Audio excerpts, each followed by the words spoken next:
Good morning, everyone, again, for this the second part of this very interesting panel discussion about democracy and the power of people in tourism policies, marketing, and management. It was very interesting listening to your practices, so thank you very much for being here.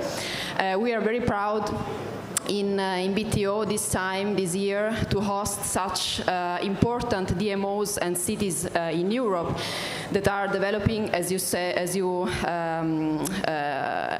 could see before, strategies and projects that are involving communities and sharing welfare with other parts of the cities, not only in the main areas, in the main tourism areas. So we are going to moderate with Giovanni Arata this second part of the discussion, asking questions about the interesting project that we heard before. And my first question will be for Katarina for Wien. So you said that Vienna was awarded as one of the most livable cities and with a big important quality of lives for citizens. And I wanted to ask you how the program, the Heartbeat Streets program, shared value with this important award, how it contributed to this award. Thank you for a great question, Emma. I'd like to kick off with some numbers. So every year we ask about 4,000 inhabitants of the city of Vienna about their opinion on tourism. So we know pretty much what they think, and 9 out of 10 are very happy or happy with the way that tourism and the city are interlinked. So that's quite a steep challenge for us to keep this number as high as it is today. It's very similar to what visitors say of the city of Vienna. So 9 out of 10 say that they would definitely recommend to come to Vienna. So again, it's great numbers, but the challenge, of course, is always there. How do we continue to work on making sure that the sentiment of both inhabitants of the city as well as tourists stays as high as possible? So that's the task that we at the Vienna Tourist Board have given ourselves to make sure that we do everything that is possible to keep that positive vibe in a growing city. Vienna has been growing over the last couple of years. We have calculated that in the last 10 years, every day there are about 66 new inhabitants to the city, so it's a vibrant metropolis. There's a lot of friction, also a lot of energy, a lot of activism. And to come back to your question, why do we think that our project Heartbeat Streets, and for those that have not been part of the presentations before, Heartbeat Street is our strategic theme of the year of 2024, and we will continue with it in 2025 and onwards, where we make neighborhoods, the so-called Kretzels of Vienna, come alive with all our destination marketing power, meaning we have over 1 million people visiting our website, our IV app, our campaigns. Everything is geared towards making sure that people experience the neighborhoods of the city of Vienna. So this is not a purely touristic exercise, because what we have seen is that the interest also of the local inhabitants in exploring the cities, the local media, has been really, really high. All the discussions that we had with people from the Chamber of Commerce, the local neighborhood initiatives, they all feel that it's a story that needs to be told and that can be told. But to come back to your question, why do we think that an initiative like this contributes to an overall livable city?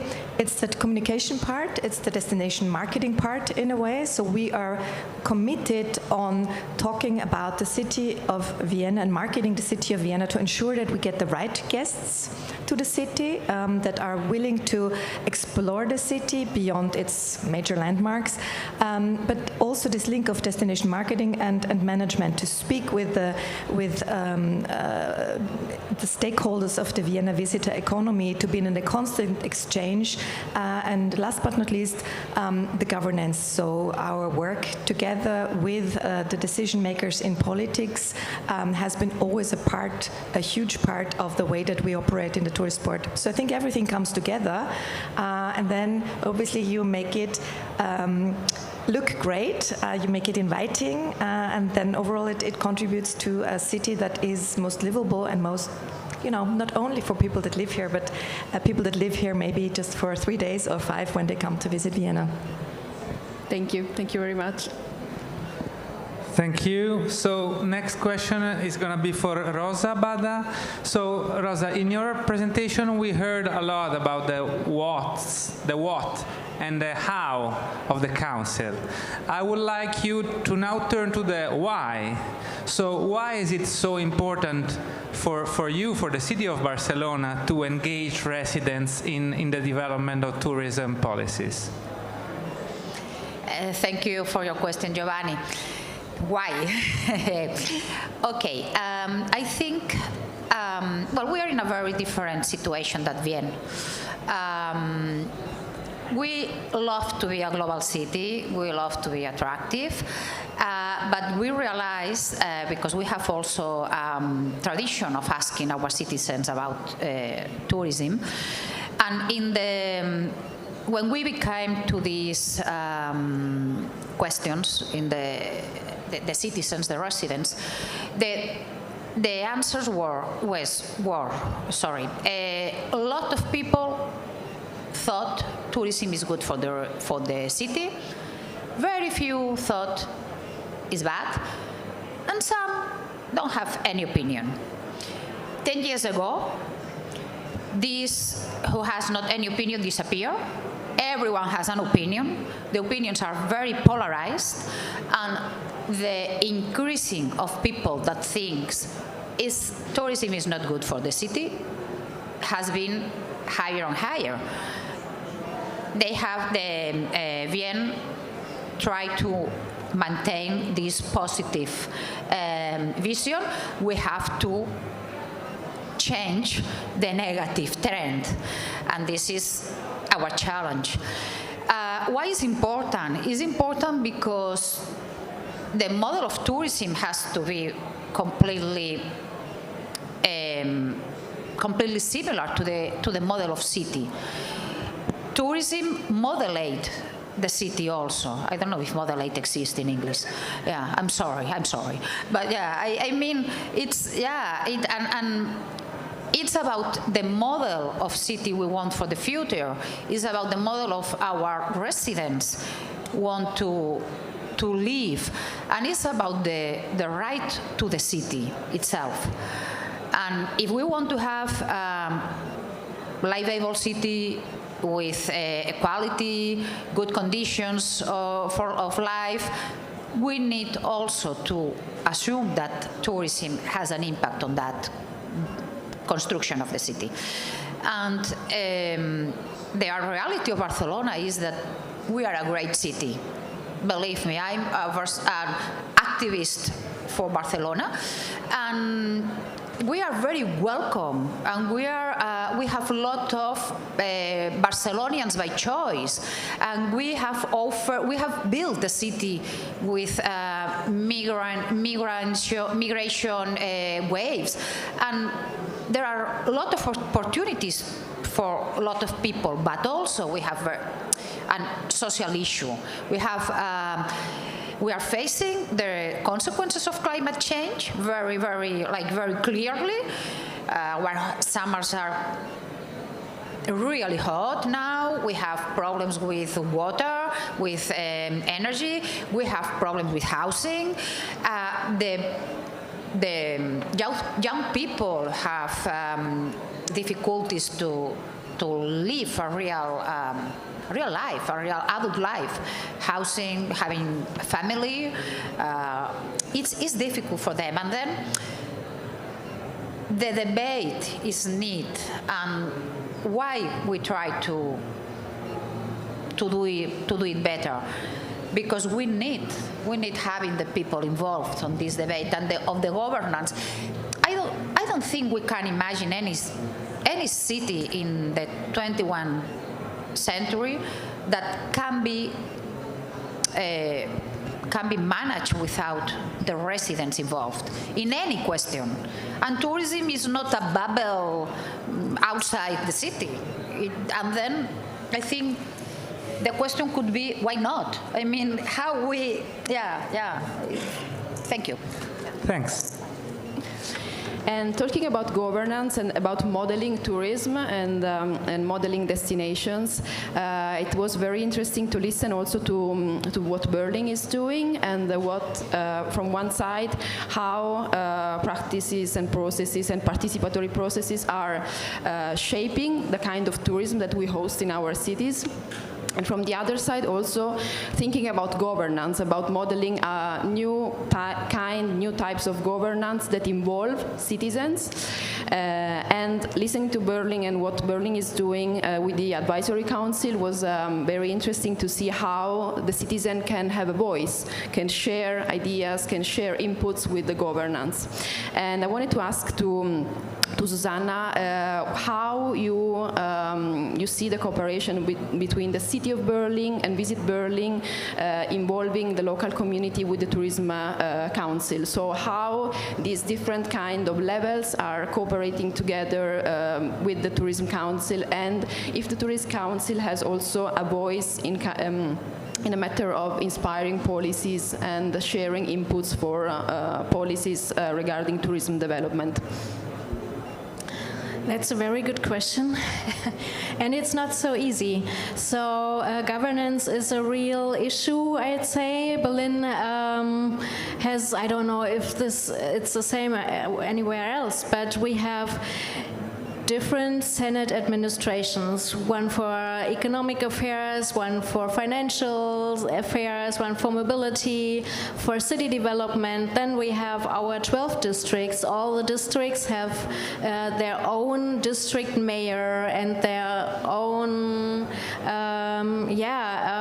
offices to decide on police matters and waste disposal, and that's very decentralized, I'd say, and that really makes it hard to have an influence on all of those. So the Citizens Advisory Council, it's just for giving advice. So what they always want to do, they want to decide, they want to really that something is going to happen right now, ASAP, and they don't understand that it's really difficult even for us at Visit Berlin. We are financed by the Senate of Economical Affairs, and when they have a question or an issue, they address it to us or to the Senate of Economical Affairs, and then they go and talk to the Senate of Mobility, for instance,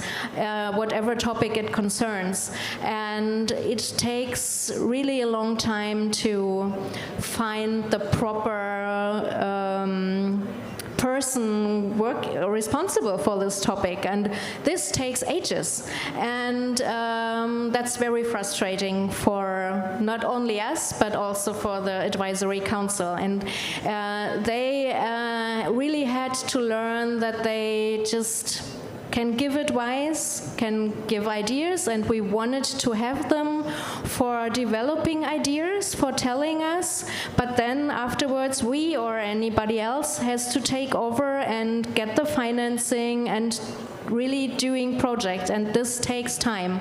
And we are in year 2, so we are still a little bit struggling and find our way to manage it best.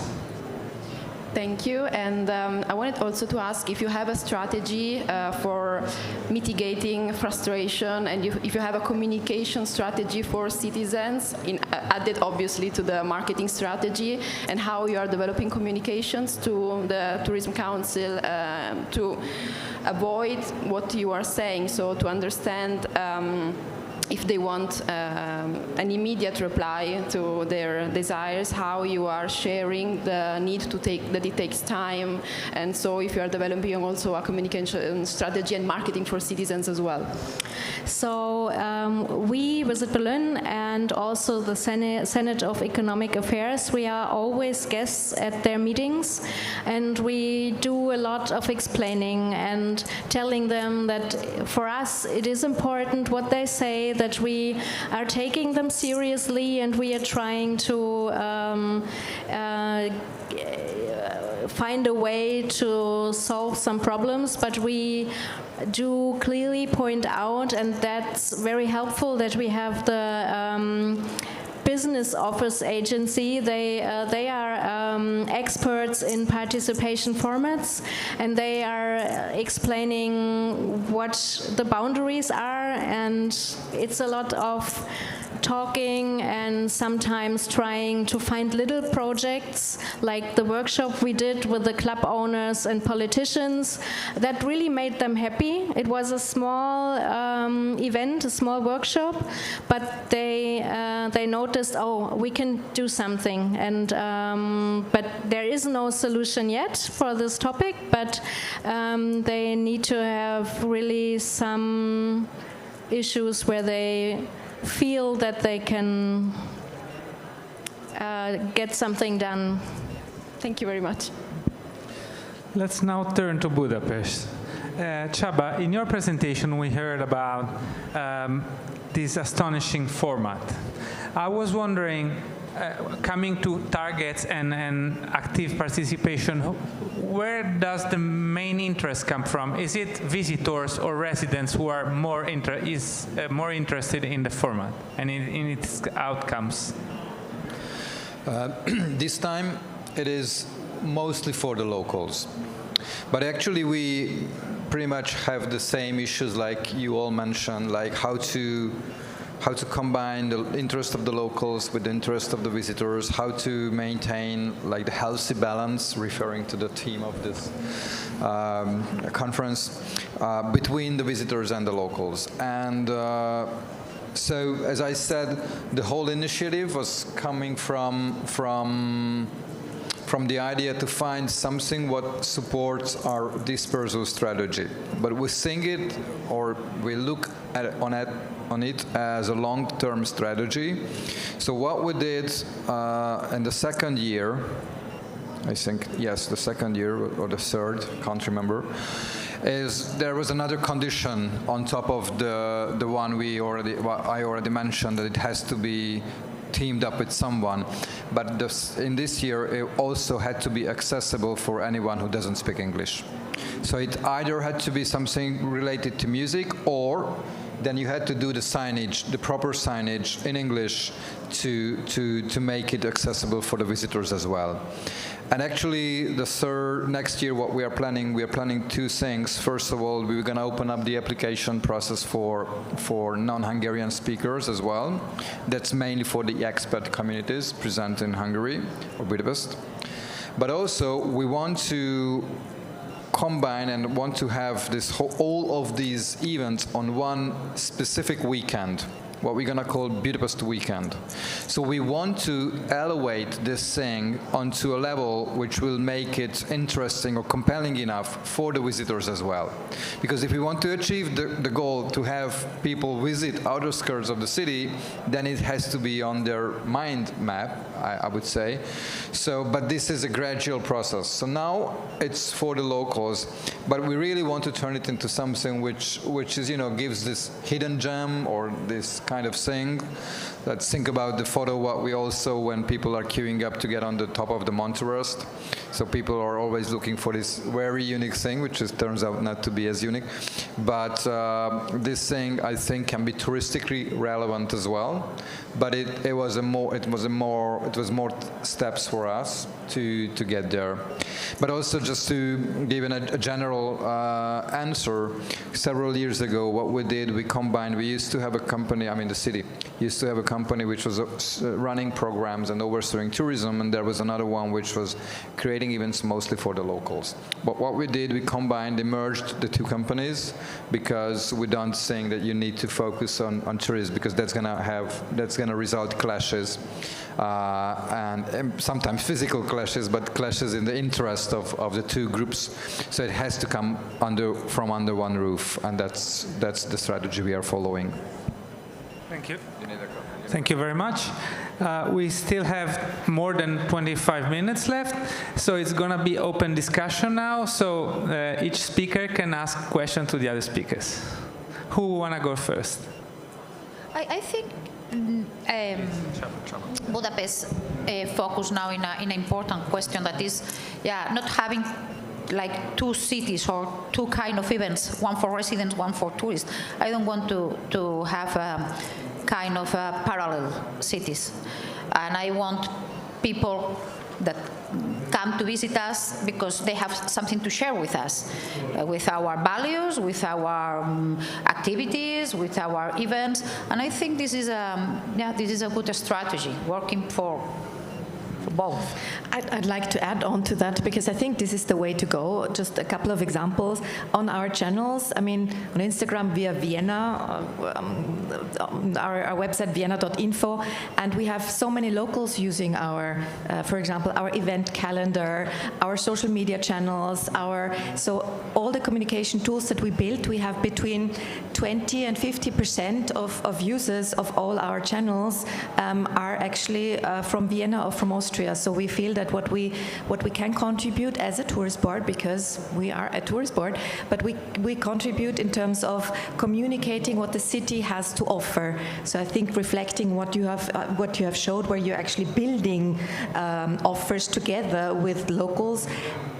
Yes, we are building together from a governance side, from a stakeholder management side, but in terms of the marketing, we promote what the city and its inhabitants are offering. So we give support to those initiatives, those points of interest, those culinary delights that we feel from a curated perspective make sense, and then we go big. So we have over 10 million unique users of our website. We have 1.5 million social media. So we really invest a lot of money. I talked about the Ivy app, and you will see I'm so proud of it. So please download it. There are teachers ringing us up and saying they want to use our app for their school kids to use to walk around in the city. So the products that we do, the communication products, they're not geared to you as a tourist or you as an inhabitant, but they are just making Vienna accessible, making Vienna inspirational.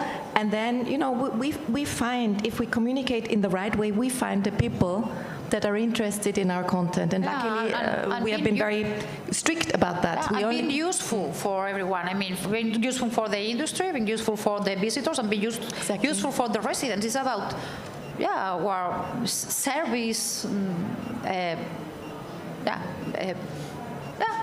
Being the service. Sorry.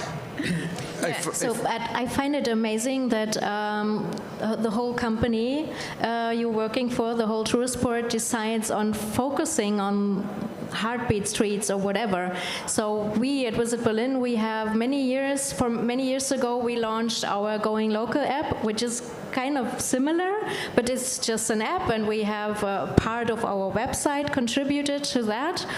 But there still are voices in our company that say, oh, we have to have the main attractions, and we still have them, and you do have them too. But you put your whole power on this topic is, I find it amazing, and I find it a really, really good way to do, and we are still working on that. This is, it's important to focus, and then you don't have to have separate ways of communication with the local people. For instance, we have 2 Instagram accounts, so it's one for the nice pictures and attracting tourists, and then we have one for our topic, the destination management topic. Our social media team says, oh no, we don't want to handle that. Please do it on your own. And so we are promoting all the initiatives we find helpful for citizens and also for tourists. We share online surveys. We really want to discuss and hear the voices. And yes, it's work, but we make a difference. So maybe one day this will be sorry, I just want to share 2 more examples what we did. How can we do this 2 birds with 1 stone approach? So for example, we have a Christmas fair in Budapest, which is not as famous as the one in Vienna, but we are working hard. But there was a feedback from the people that it's too expensive. I mean, especially the food.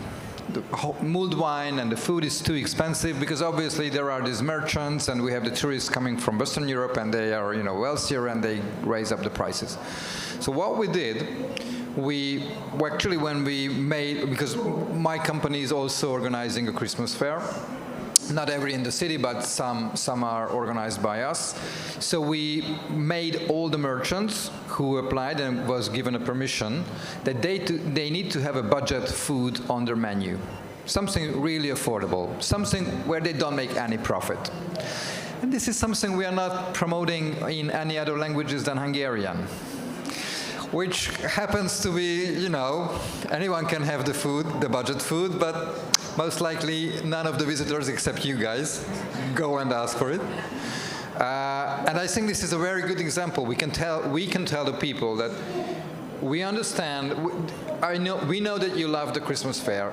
Please come, and we made it possible, and it is thanks to the people, to the visitors coming from abroad, that we can allow you to have this experience at an affordable price.